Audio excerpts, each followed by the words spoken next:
Para los estudiosos de la Biblia, el pelícano, ave acuática y voraz pescador, se identifica con el que aparece en el Salmo 102, versículo 7, donde se le denomina al pelícano, que es, como sabéis, animal marítimo, se le denomina pájaro del desierto, para expresar la soledad de quien está afligido por la desventura.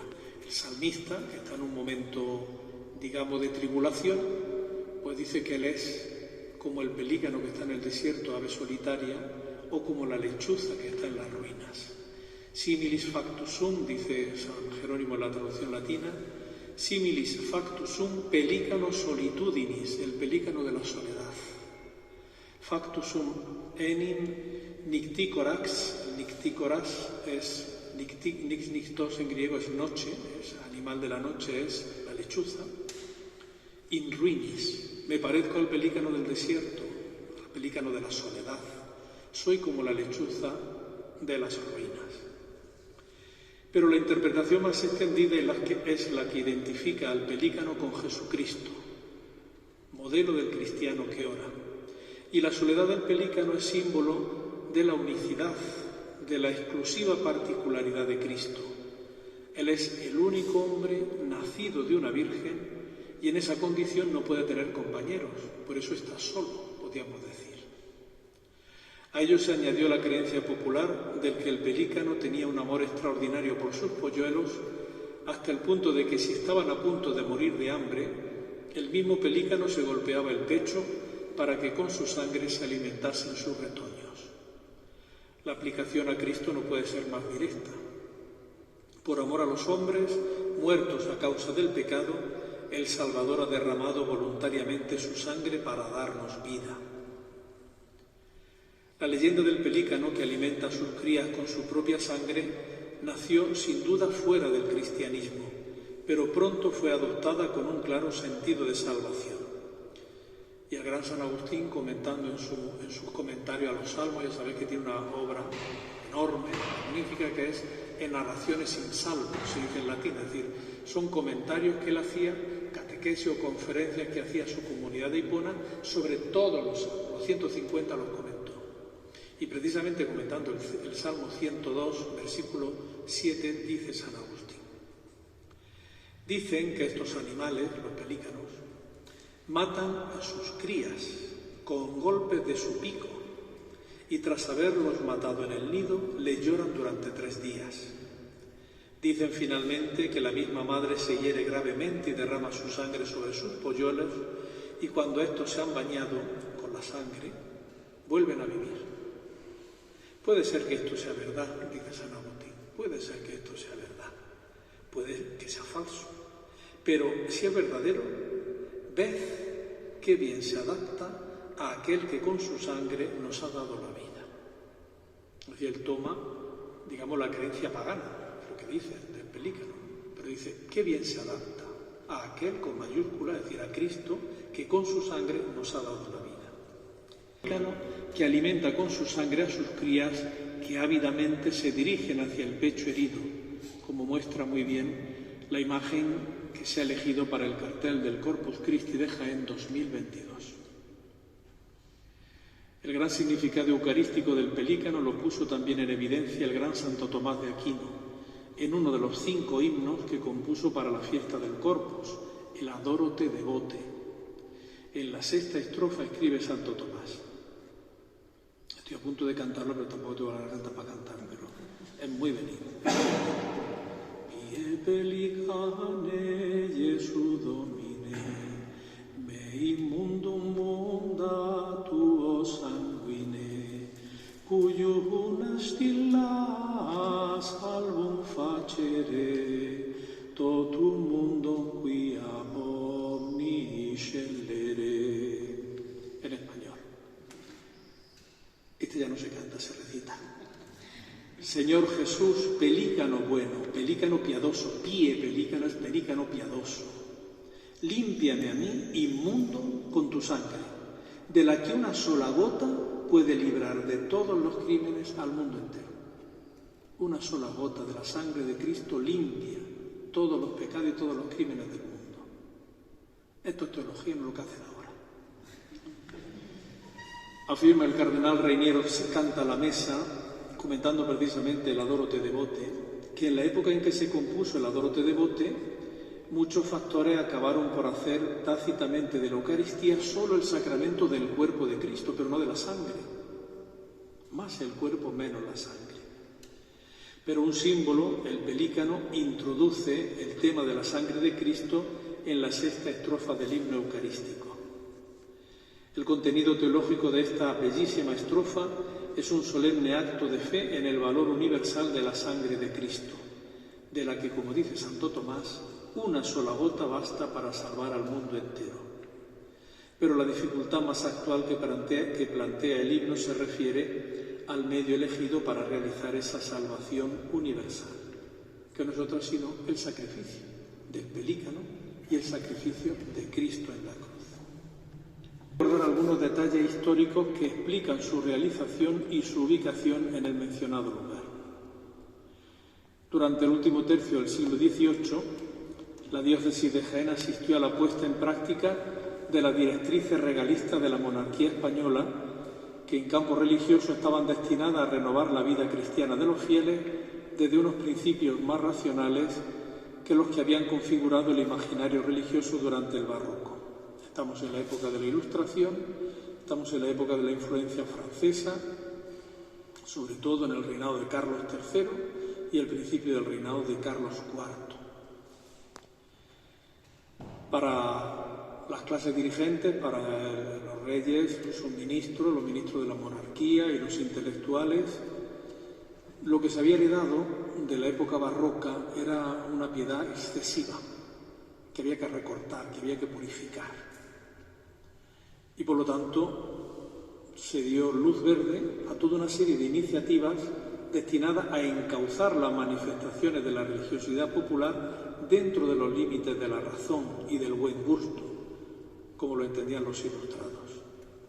Y eso, como he dicho, llegó a su máxima expresión sobre todo en el último periodo del reinado de Carlos III. Carlos III muere en 1788, esos últimos años y los primeros ya de su hijo, casi por inercia, porque el hijo no estaba Carlos IV no estaba digamos, empeñado en esa renovación de la piedad, son unos años que son cruciales. Por ejemplo, en 1784 se prohíbe, en 1780 ya, Carlos III prohíbe los gigantones, las tarascas y los danzantes en la procesión del Corpus, ahora que venimos de la reunión, en la procesión del Corpus, 1780, una real cédula en toda España. Y en 1784 se prohíbe el sermón del desenclavamiento. Recordaréis que en la exposición Misericordia Crucifixa teníamos un Cristo de Alcaudete, que era un Cristo articulado para ese sermón, donde había pues una gran carga emocional, digamos, un gran recurso a la oratoria para mover a los fieles a la compunción, al arrepentimiento de los pecados, viendo cómo Cristo moría en la cruz, cómo era bajado de ella. Pues hay también otra real cédula, 1784, en que se prohíbe el sermón del desenclavamiento. Y eso afectó también a la Eucaristía. La política religiosa de los Borbones, sobre todo de Carlos III, tendía a centrar la atención de los fieles en la Eucaristía, liberándola en el espacio celebrativo, es decir, en el presbiterio, de lo que se consideraban añadidos incorrectos, como por ejemplo las imágenes, como por ejemplo las reliquias y algunas otras prácticas piadosas más vinculadas a esas manifestaciones racionales, según los ilustrados, de la religiosidad popular. Entonces lo que tenía que estar en el presbiterio no era un presbiterio lleno de imágenes, si acaso muy poca, y lo que tenía que tener centralidad era la Eucaristía. Y este dato explica algunas medidas pastorales, como fue la carta circular del obispo don Agustín Rubín de Ceballos en 1789, curiosamente el año del estallido de la toma de la Bastilla y del inicio de la Revolución Francesa. En esa carta, el obispo Rubín de Ceballos, que vivía en Madrid como inquisidor general y que gobernaba la diócesis a través del deán de la catedral, don José Martínez de Mazas, exhortaba a dignificar y potenciar el culto a la Eucaristía en todo el obispado jiennense y ordenaba que se erigiese en el altar mayor un ostensorio manifestador o tabernáculo para la exposición eucarística. Recogía así San Rubín de Ceballos la normativa que San Carlos Borromeo había promulgado para la archidiócesis de Milán, estableciendo en el capítulo 37 del libro primero de sus Instrucciones Fabrice que el tabernáculo se colocase en el altar mayor del templo, tuviera forma octogonal, hexagonal o redonda, el nuestro es redondo, y apoyarse directamente sobre el altar, sobre una base decorada con ángeles, como el nuestro, u otros elementos decorativos religiosos. Como la catedral debía de ser templo modélico para los restantes del obispado, Rubín de Ceballos, que desde su llegada a Jaén se había distinguido por su promoción artística a favor de la catedral, promovió y costeó en gran parte la realización del tabernáculo del altar mayor. Desde el primer momento, don Agustín tomó la rienda del proyecto y solicitó al Cabildo un plano del altar mayor y sus medidas. Con él acudió a los mejores maestros de todas las técnicas en Madrid, que implicaban la ejecución del tabernáculo con el fin de obtener óptimos resultados.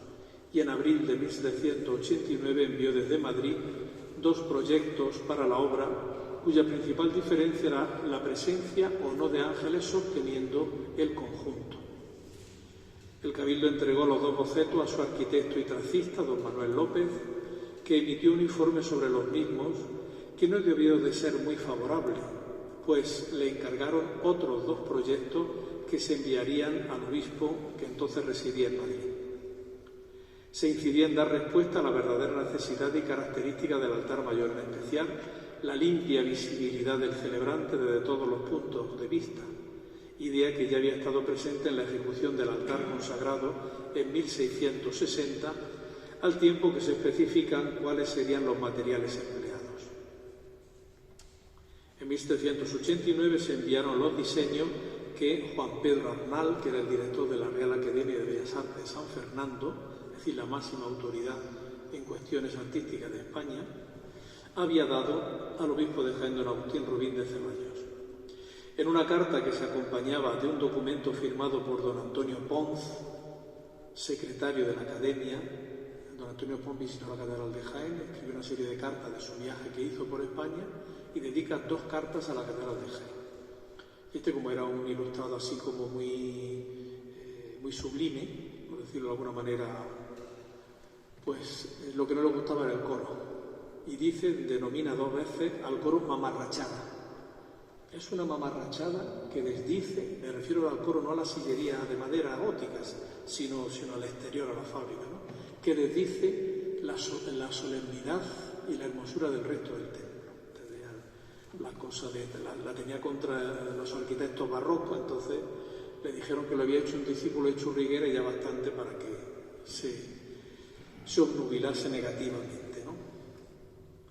El Cabildo aceptó de inmediato y se inició la construcción del tabernáculo en Madrid con los escultores Juan Adán y Alfonso Vergara, sobre todo los ángeles son de Juan Adán, y el platero Francisco Pecul Crespo. El mármol de Carrara, que se había encargado, se sustituyó por otro de Macael y de Cuenca. Las columnas se hicieron de serpentina de Granada, dejando al prelado la elección del color, pues estaba mejor aconsejado que el Cabildo. Pese a que las obras se proyectaron para 1 año y medio, finalmente será casi un lustro, casi 5 años. Martínez de Maza, en 1794, cuando escribe el retrato al natural de la ciudad de Jaén y explica la catedral, dice que el nuevo altar no se ha terminado todavía, no estaba terminado todavía. Y se remite a los elogios que había pronunciado Antonio Ponz, quien sí lo había visto terminado en Madrid. Mientras tanto, en 1793, es decir, 1 año antes, había fallecido en Madrid el impulsor de este proyecto, el obispo don Agustín Rubín de Ceballos, que fue, según su disposición, su cadáver fue traído a la catedral y está enterrado en la capilla de San Eufrasio, que él también decoró a sus expensas. El relieve en bronce, que constituye el tema del cartel de este año, el relieve del pelícano eucarístico, es obra de Francisco Pecul Crespo, un artista, escultor, grabador, no excesivamente, digamos, no de primera fila, no es muy conocido. Era hijo de Claudio Pecul o Pecoul, que era un orfebre de procedencia francesa. El Pecul es un apellido francés españolizado, que daría origen a una familia de plateros compostelanos, puesto que él se asentó en Santiago de Compostela, y sería esta dinastía de una larga duración. Sus miembros más ilustres fueron, en primer lugar, los tres hijos de Claudio, Jacobo, Luis y Francisco. Mientras que Jacobo y Luis se quedaron en Santiago de Compostela y trabajaron, cuando vayan a Santiago de Compostela, pues debajo, en el altar mayor, encima del sagrario, hay una Inmaculada de plata, muy visible, pues esa es precisamente de Luis Pecul, del hermano del que hizo nuestro relieve. Hay también en la capilla de la reliquia una imagen en plata también de Santa Teresa, que es del mismo autor. Sin embargo, mientras que Jacobo y Luis se quedaron en el taller de su padre y lo mantuvieron en Santiago de Compostela, Francisco, no satisfecho con las lecciones que recibió en su ciudad natal, se desplazó a Madrid, figurando desde joven como uno de los mejores alumnos de la Academia de San Fernando. En 1787 ganó el premio de grabado en hueco. Eso sería ese tipo de relieve, en lo que se denomina grabado en hueco, de grabado en hueco, por su medalla La unción de David por Samuel. También frecuentó en la academia las clases de escultura junto con las de grabado de fondo, que es como se denominaba entonces el relieve, y platería. El 1 de septiembre de 1799 fue nombrado académico de mérito en calidad de grabador de medallas, pero tuvo una corta existencia, puesto que falleció malogrado en Madrid el 3 de septiembre de 1804. De Francisco Pecul Crespo se conservan varias obras de notable valor artístico, entre las que se pueden citar varias en la Catedral Compostelana. También las ánforas para los santos óleos que hizo en plata en 1798 para la Catedral de Lugo, y los relieves cuadraditos que están en el altar mayor antiguo, que bordean todo el altar mayor, la parte superior del altar mayor de la Catedral de Jaén, de nuestra catedral. Con este relieve en bronce del pelícano, que con su sangre alimenta sus polluelos, volvemos a convocar a los cristianos de Jaén para que el próximo 19 de junio vuelvan a manifestar su amor a Cristo Eucaristía, el amor de los amores, el que ha derramado su sangre para el perdón de los pecados y en las especies eucarísticas nos ha dejado el testamento de su amor, para que al comer el pan y repartir el vino, como dice San Pablo en la primera carta a los Corintios, anunciamos la muerte de Cristo y proclamemos su resurrección hasta que Él vuelva con gloria y señorío al final de los tiempos.